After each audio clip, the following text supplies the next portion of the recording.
Okay, we're live. Hi, this is William Ramsey. Welcome to William Ramsey Investigates. On today's show, I have a very special guest. His name is Robert Kerbeck, and he just published 2 days ago. It came out on Amazon, February 22nd, 2022, a book titled Ruse, Lying the American Dream from Hollywood to Wall Street. Finished it this morning. It's an excellent book. It's not Robert's first book. He's also written and published in 2019 a book titled Malibu Burning, the real story behind LA's most devastating wildfire. And on Amazon right now, it has 148 five-star reviews. And both of his books, his most recent book and that old book, also have audiobooks, so you can check that out. Interestingly, this new book, Ruse, has a blurb from Frank Abagnale. If you know his name, he's the author of Catch Me If You Can, which was made into a movie with Leonardo DiCaprio. And this book fits into that vein. Also, his last book, Los Angeles Review of Books, called it The Best Kind of Nonfiction, so visceral it feels like fiction. Robert Kerbeck is the founder of the Malibu Writers Circle, and his essays and short stories have been featured in numerous magazines and literary journals, including Narratively, Cimarron Review, and Los Angeles Magazine. His short story, Reconnected, was adapted into an award-winning film and has appeared at film festivals worldwide. He is a lifetime member of the Actors Studio and an award-winning actor. And his website is his full name. Robert Kerbeck is spelled Kerbeck. And again, the book we're going to talk about today is Ruse, Lying the American Dream from Hollywood to Wall Street. So Robert Kerbeck, welcome to the show. Thanks for agreeing to the interview. Well, thank you, William. Thanks for having me. What a wonderful introduction. Awesome. So for people who may not have heard your name or your earlier book, can you kind of talk about your literary career? I mean, you've had a story, very interesting trajectory of your career lives, but can you talk about your writing career and what led you to write your first book and then this one, Ruse? Sure. Well, basically, we had the worst wildfire Los Angeles County has ever had in November 2018. Half of Malibu burned to the ground. My neighborhood, 17 of 19 homes on my street burned to the ground. And my wife and child and I fought the fire and saved our home. We have a Victorian house. It's all wood, wood decks, wood balconies, wood coming out of wood. And if any house should have burned to the ground, our house should have burned to the ground. But we had been prepared because, we knew we lived in a wildfire area. And so we had fire pumps and we had equipment and we had this chemical Phos-Chek. And we sprayed that chemical on our house, on the foliage around our house, and escaped, kind of at the last possible moment. Telephone poles literally coming down in front of my car. A fire NATO came through, just about as horrific as you can, a moment as you can have in your life. My child was watching me, and at one moment I thought my child was going to watch me burn alive. And so after the fire, after we escaped, an editor from the New York Times reached out to me, and he said, "Hey, I know you run the Malibu Writers Circle in Malibu, and we know you had this terrible fire. Do you know any good fire stories? We're looking for a good fire story." And I said, "Well, funny, you should reach out because, we barely survived. I had some video that was really incredible." And at the time, my wife's friend worked for the Los Angeles Times, and she got wind of me being solicited by the New York Times, and she was not happy about it at all. And she said, "Why are you writing this piece for the New York Times? You have to write it for us, for the Los Angeles Times." And so I did. And probably the only time in my career the New York Times and the LA Times will be vying for my work. But that's what happened. And I wrote this piece for the Los Angeles Times. A publisher read it and said, "Boy, we'd really like a book on wildfires." And that was what inspired me to start writing the book. Right. And that was an amazing event. Like, I was in LA at the time, and it looked like just this huge pillar of smoke up in Malibu, and it literally crossed PCH. That fire came from the valley over the hill, and like you could literally see some of the shrubs on the beach burn. Like, that's how intense it was. So very fortunate to make it through. Yeah, and I have a chapter in the book where literally the only thing that stopped the fire was the Pacific Ocean. Literally, there was foliage where the fire burned to the high tide line, and the ocean stopped the fire. Right. And And of course, as your listeners know, we've been in this era of massive wildfires, right? And the wildfires are getting worse and worse and worse. And so one of the things I wanted to do with this book is not only did I want to tell my fire story, but each chapter is the story from a different person's perspective, what they went through that day. So we see firefighters, we see the city manager, we see an elderly couple, two 80-year-olds saving their home with buckets in their feet. We see people losing their homes. We see people saving entire neighborhoods by themselves with no help from the fire department. And so all of these different stories kind of come together to show not only how horrific these fires have become, but they show this community coming together. So many people, they think of Malibu as this incredibly rich area and everybody's so rich and they're only famous actors. And really Malibu, was a frontier town until not that long ago. It's a kind of a surprisingly eclectic mix of, students, broke surfers, elderly people that have lived here for 50 years. They could never afford to buy here anymore, but they've had their homes for so long. They're retired firefighters, retired sheriffs, retired teachers. And a lot of people don't know that. And it was those people that kind of came together because the bureaucracy really failed, as often happens in catastrophes. And there was really no help for days. And so people were on their own. And so people would, get food to people. They would get medicine to people. They would get generators to people because obviously there was no power. And so even though the event itself was terrible, the coming together of the community was really beautiful. Right. Yeah, it's amazing. I drove by there after the fire. There was a rain that happened subsequent to that. And I looked up in the hills and it was stripped bare. Like that's how intense the flames were. I was like, this looks like a dead, like it went back to its normal primeval state. It was really that's incredible. Right. Yeah. We have a little canyon I'm looking at out now that, kind of goes down our property and it goes down to the street below us. Well, we've lived here for 20 years. I'd never, ever gone down because the brush is so thick, you can't get through it. And after the fire, there was this nice little trail, easy trail to just walk right down because there was nothing that remained. It's incredible. It's incredible. And I'd actually been up in the valley where it started. You could see it came across the freeway and you could just went up over the hills and just ate everything. Really, I really would like to read that book too. I mean, it looks like a perfect book to read for that story. But so that was kind of your first book, but you had also had kind of a more literary kind of career with literary journals, right? Before that? Yeah, well, I, as you know, in the Ruse book, I kind of, pivot from career to career. I start out selling cars for my father. Then I become an actor. Then I stumble into this crazy career as a corporate spy. And then when that all blew up, I circled back to writing, which sort of was the first thing I did. I was an English major in college, but as a young man, I couldn't sit still long enough to write. And I got involved with the theater and that career kind of took me, down the road. And then later in life, I circled back to writing. I always loved short stories. I started writing short stories. They started getting published. I wrote a couple of essays. They started getting published. And, I had started the Ruse book actually some time ago.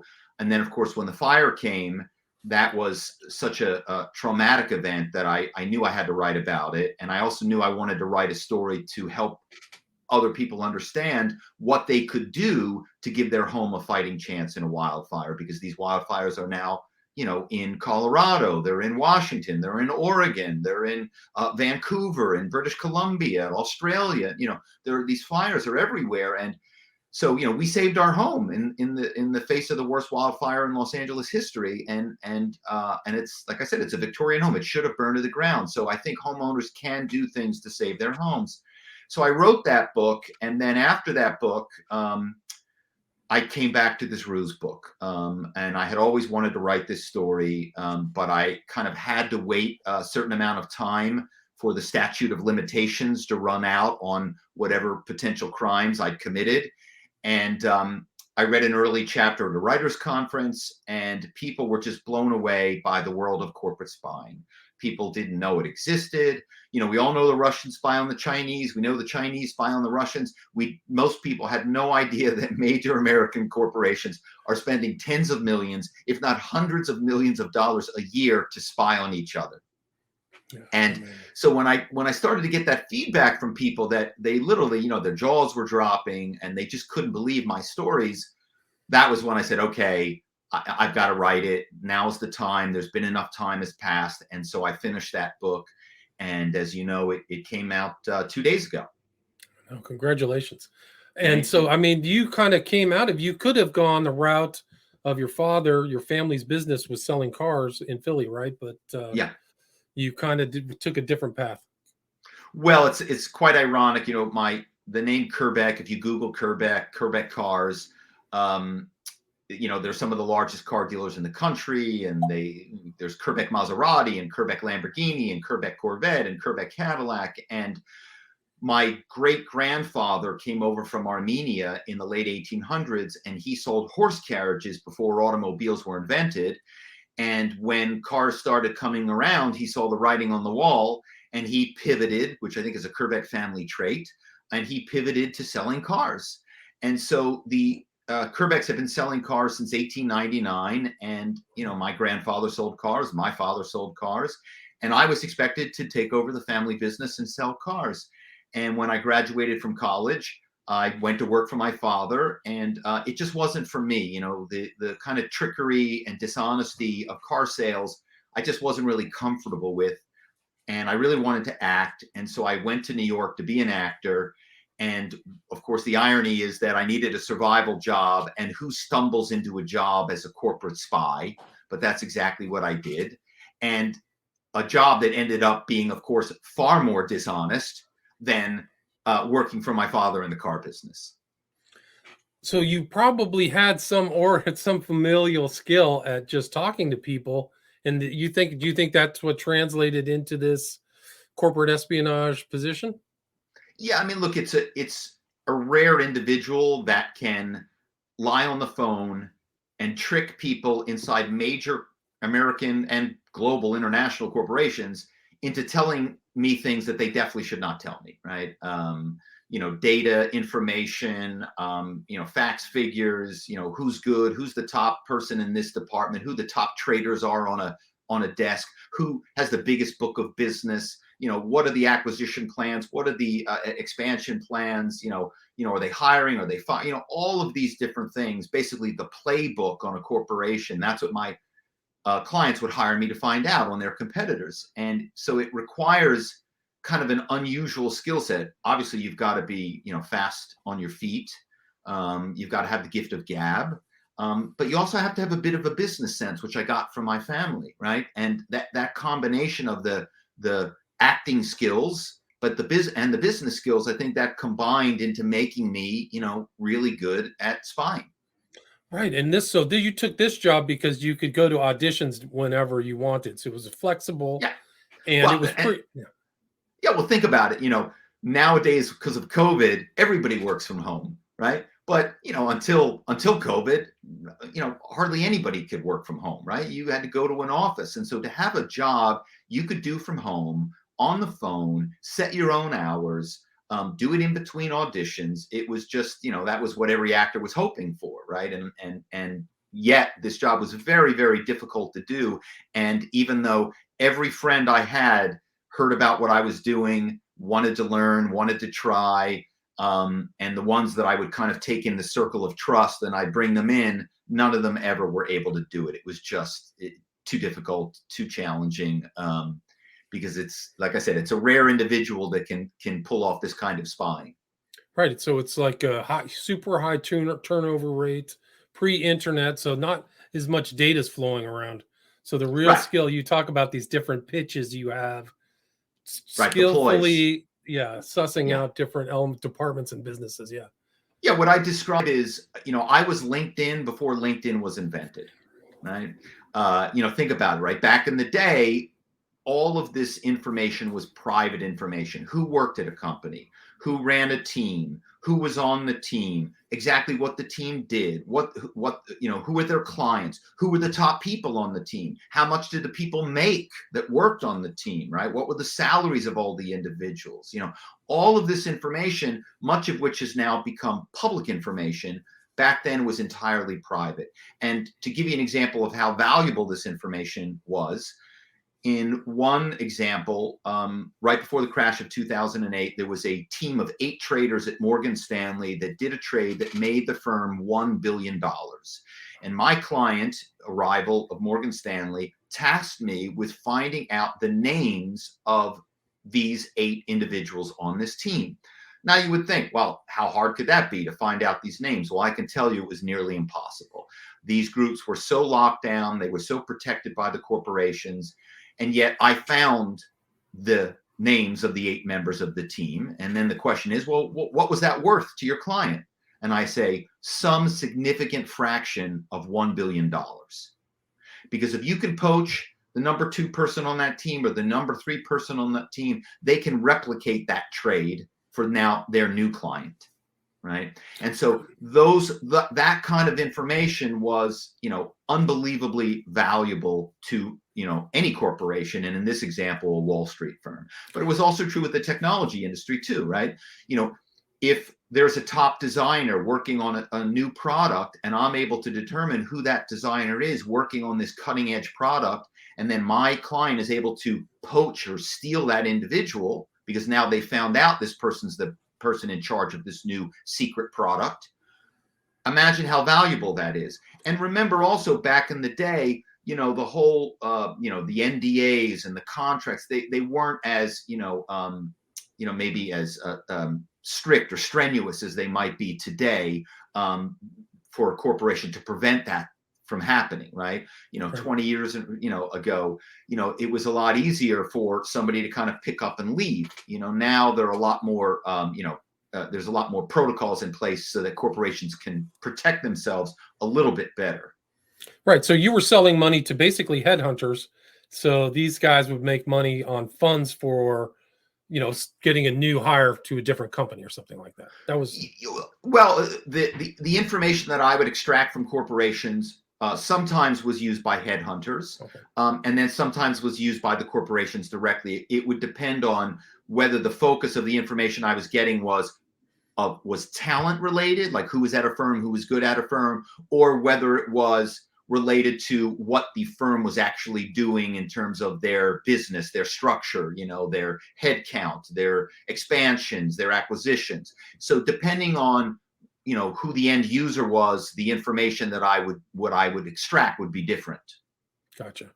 And you started out kind of just as kind of a hourly wage earner, but worked your way up into much more significant funds or salaries. Yeah. So when I started, there was a woman, she had a firm. I stumbled into this firm because my college roommate's brother was doing the job. He got me an interview. He wouldn't tell me what they did. I went up and interviewed with the woman. She never told me what they did. I walked out of there. She just asked me a bunch of questions about my family history and my father, which kind of threw me off. I'm like, why is she asking me about my father and the car business? And I left thinking, well, I didn't get that job. And my buddy called me and said, you're hired. And I said, oh, wow, I must really have done well. And she said, no, she hires everyone because no one works out. And so I went to work. And in the beginning, the ploys that we used were relatively unsophisticated, right? They weren't very advanced. We would call and say, oh, we're a student working on a paper. Can you please help us? And, most times people would hang up the phone, or first they'd laugh at us, then they'd hang up the phone. And being a competitive guy, I started to go, well, I need to develop some sort of ploy that would really force these individuals at corporations. And remember, these are major corporations, and the individuals answering the phone, they've gone to the best schools in the country. Many times I'm talking to executives that have Harvard MBAs. They're making millions, if not tens of millions of dollars a year. And I'm expecting them to tell me this private company information. I've got to have a pretty good story to pull that off. And so we started experimenting with these different ploys. And as time went on, these ploys got more and more intense, and of course, more and more dangerous. And of course, eventually they brought us into the crosshairs of the authorities. and that was a pretty scary time. Right. They thought you were, or your associate was Kevin Mitnick. I just did a show about, so I found that pretty amusing to see that pop up in your book. Right. And Kevin at the time was basically the most famous hacker in the world. And they thought we were Kevin. They thought we were trying to shut down the internet, which was just being started. Like I said, and then Kevin, of course, got arrested as a domestic terrorist, put in solitary confinement for 23 hours a day. And trust me, that was something that I did not want to have happen. Right, but he was doing the same type of thing as you were, social Exactly engineering, right? Yes, exactly the same. For different ends. Yeah. But like getting people, sorry, go ahead. Yeah, he was doing it theoretically for no money. He was just doing it for the thrill of the hunt, the thrill of the hack. We were actually getting paid, which of course made me think, my God, if they arrested Kevin as a domestic terrorist and put him in a solitary confinement for 23 hours, what are they going to do to us? Right. I mean, you probably could have gotten charged from the authorities for wire fraud. There's some serious things, and there's probably civil actions too if somebody really wanted to do kind of invasion of privacy charge or something like yes that. Absolutely yeah, no, there's no doubt, and all of those the charge of wire fraud is significant. There's financial penalties. It's 10 years, right? 10 years wire fraud with the financial institutions, 10 years. And as you know from reading the book, I've gotten past that 10-year part, so that's why I can write the book now. Well, it's kind of funny. Times of data's changed. When you are doing this, the internet now is so much different. Like it just was a totally different environment, and the cutthroat Wall Street, super competitive. Right. But I will say this: the spying that I did continues unabated today.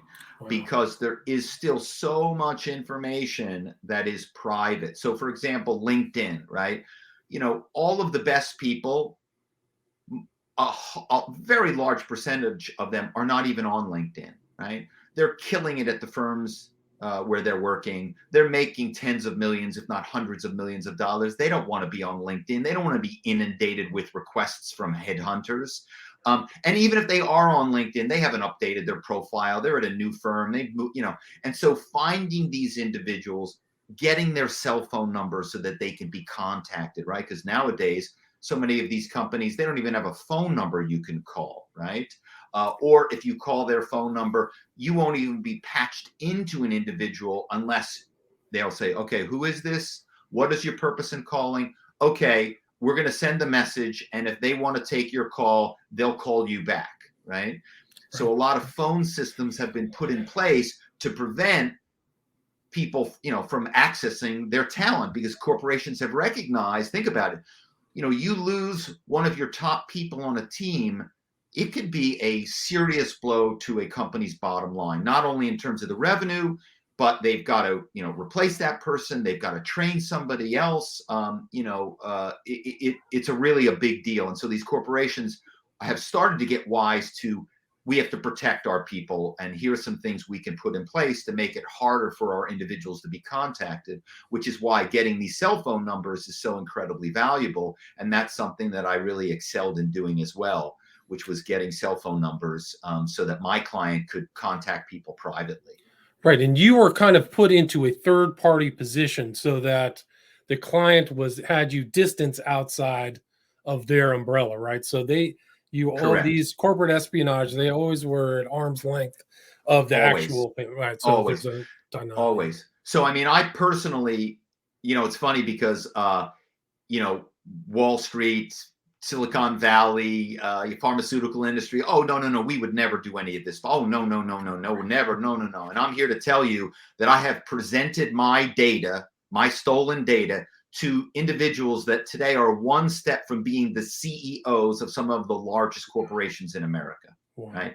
So, but they have to have plausible deniability that they're doing this, right? And the way they do that is they outsource this work to firms, or they outsource it to their headhunters, their executive recruiting firms, who then hire the spies for them. Right. I heard some story about Steve Jobs and his creative teams. He was hyper paranoid, and he would not divulge their names. He wouldn't I can't remember the full story.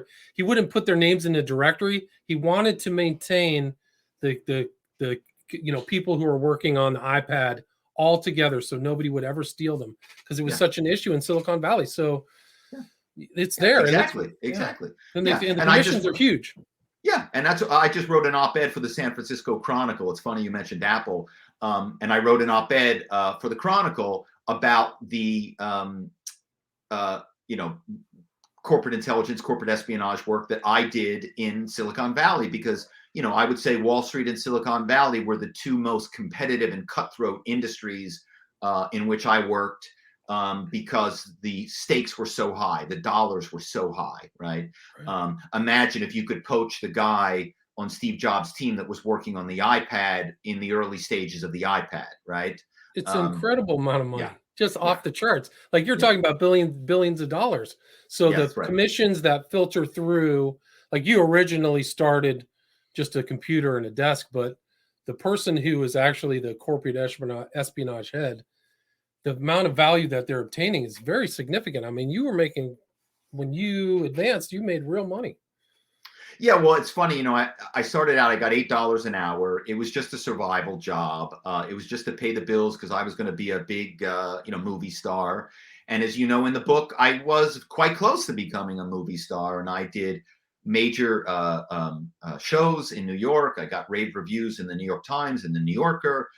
Then I did, major roles in TV shows, and I worked opposite, George Clooney and Callista Flockhart and, James Gandolfini and, really, really well-known actors and actresses, and never really took the corporate espionage that seriously. It was just a survival job.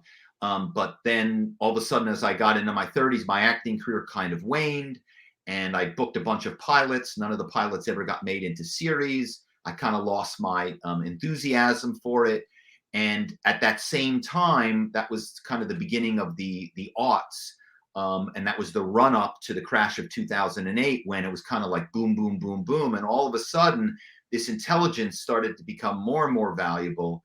It clearly was worth more and more money. I started getting calls from people I didn't even know how they were finding me. And basically there was a period of time where I kind of crossed over to the dark side and just did this job, and eventually was making millions of dollars a year doing it. And that era before 2008 was crazy. Like, there was money floating around. You talk about a lot of the stuff, CDSs and all these securities that people were making huge amounts of money for. Right. So those people were very high. Right. And almost all the characters in The Big Short, I had their names on my research. They were names that I obtained in my espionage projects and was giving to other people. And, so it's so funny when the movie came out, I'm like, oh yeah, I know this person. Oh yeah, I know that person. I know where they were this year. I know what firm they were at before that. Because again, before LinkedIn, I could track people's careers. I could tell you where they were here, when they moved, who they moved with. And all of that information, again, in this pre kind of LinkedIn era, LinkedIn really took off after the crash. But before 2008, 2009, the only way to get this information was to hire someone like me. Yeah. So super high demand, tons of money going around. People were making millions, if not billions, during all that mortgage fiasco.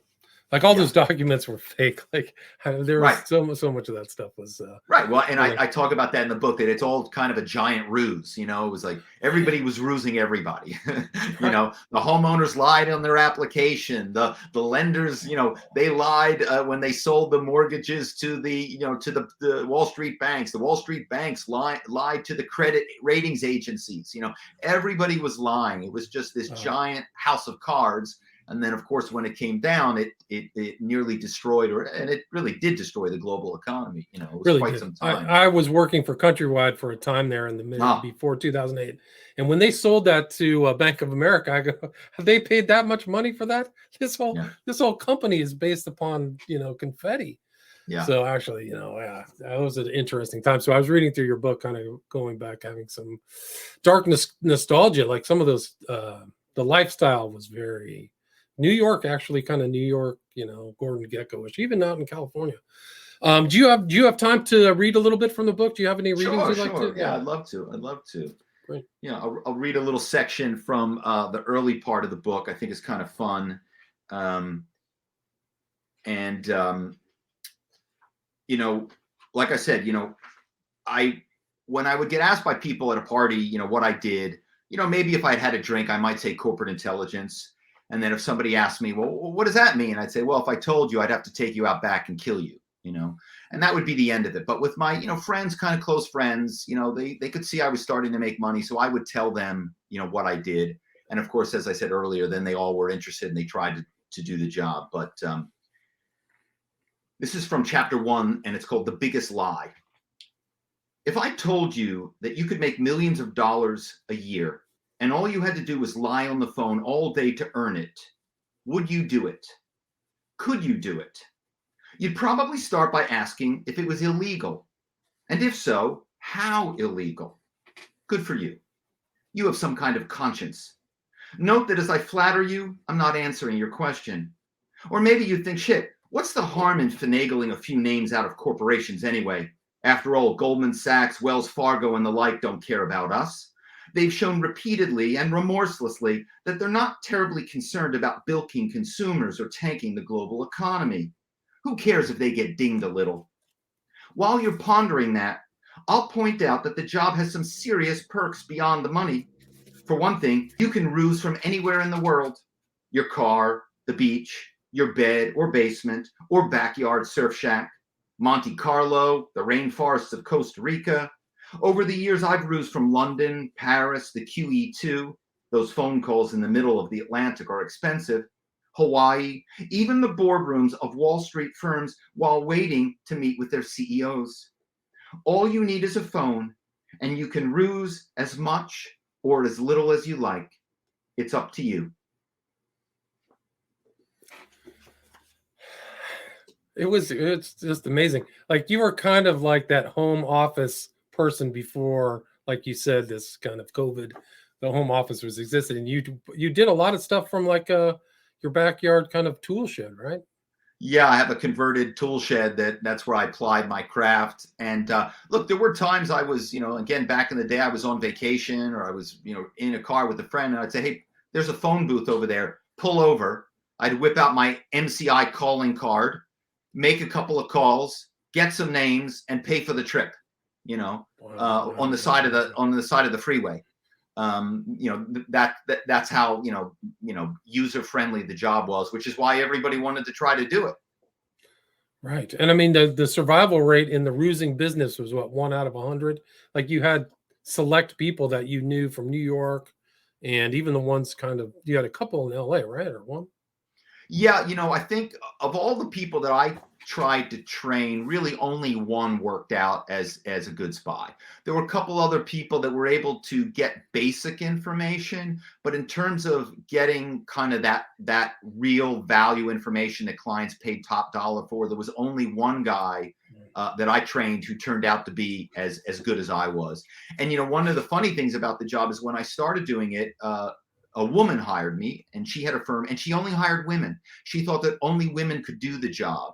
Back in the day, Wall Street was still predominantly male. And so the women spies kind of utilized that and kind of played on that to their advantage. And she didn't think, the woman that hired me, she didn't think that men could do the job. And my buddy who got me the job, he was the first man she ever hired. And then she hired me. And then after us, she only hired women again. So it was kind of interesting in terms of the gender roles that most of the spies were women. Fascinating. I didn't know that. And how much? So what was the turnover rate? How many people went through before they stayed? Like 100 to 1? Like, how many? Maybe even more. Wow. Even more. Right. Yeah, maybe even more. I mean, I know I tried to train, just so many people to do the job, and I never got anybody. That one friend was able to do the job. And he is still doing it to this day. Really? Wow. Interesting. Yeah. Fascinating. And we will not mention his name out of respect. Very good. Do you want to read another reading before we wrap this up? We're at about 34 minutes. Do you have anything else you'd like to add? No, I think that's great. I really appreciate it, and I hope people check it out. I mean, I think it's a world that no one has seen before in a book, and there's a TV show in the works. Oh, really? Congratulations. Yeah, thank you. Great. Yeah. Very It's exciting. an excellent book. I really was smiling and nodding along, and kind of had some moments there of like the corporate intrigue and cutthroat behavior too. I remember that, so I really kind of brought back a lot of memories. Some good, some not good, but also we barely even talked about your entertainment career. I mean, you had some incredible stuff. OJ, just all these little vignettes that are in the book are really amazing too. So yeah, I mean, it was kind of like I had a little bit of like the Forrest Gump career of an actor, where I'm working with OJ the week before the double murders, and then I'm working with Kevin Spacey, who's sexually harassing me, and I work with George Clooney right before he blows up and becomes famous. It was a kind of a real little Forrest Gump thing with my acting career. And Gandolfini, right before he James got yeah, Sopranos, just all these people that you knew, and even the actor studios are really a fascinating story, because you knew that guy at the real formation before the actor studio became Jim. What was his name? Jim Lipton. Yeah, Jim Lipton. Yeah, right. And he created that show on Bravo inside the actor studio, and the actor studio was about to go broke, and Jim and I became friends, and kind of through me, he got information. He was a little bit of a spy himself. Yeah, a little bit of a ruser himself. Yeah, he was. I think, wasn't he a pimp or a I don't know what his background was. He like I said, he was kind of a mysterious spy-like character too. He died recently, but he really did an amazing job on that program. And Saturday Night Live and Will Ferrell, they spoofed him, and he really was quite a character. But that actor studio became kind of a must-watch for a lot of people in that career, didn't it? I mean, so it wasn't there. You were there at the beginning. You're still a member of the actor studio, right? Yeah, that's pretty amazing. And you were able to kind of come back around. Your short stories propelled you back kind of into doing what you like to do, which is acting, right? So this show reconnected. Yeah, I only did that because the short story, it was a father and son story, and when the director was casting, I asked if my son could read for the part of the boy in it, and she said sure, and he read, and she said, I think he's great. I'd like to hire him. My only condition is if I hire him, you have to play the father. And I said, no. I haven't acted in 15 years. I don't want to ruin my own movie. But my son begged me to do it, so I did it. And it turned out great. I couldn't believe how, it just was a great experience working with your own child. The director was fantastic. She's gone on now. She has a huge television directing career, S.J. Main. She's directing, major TV all the time. And then I was nominated at a couple of film festivals for Best Actor, which was pretty funny because I hadn't acted for 10 years. Which shows to go, your listeners out there, might be time to circle back to that career, maybe, get out the hockey skates, or, get the basketball out, and maybe it's not too late to make your comeback. It's true. These days, everybody has about 3 or 4 or 5 careers in their lives, but is there anything else you'd like to add? Anything I missed before we wrap it up? No. And the best place, really a pleasure. Yeah, likewise. It's great to read the book. I loved reading this book. Where's the best place to get Ruse?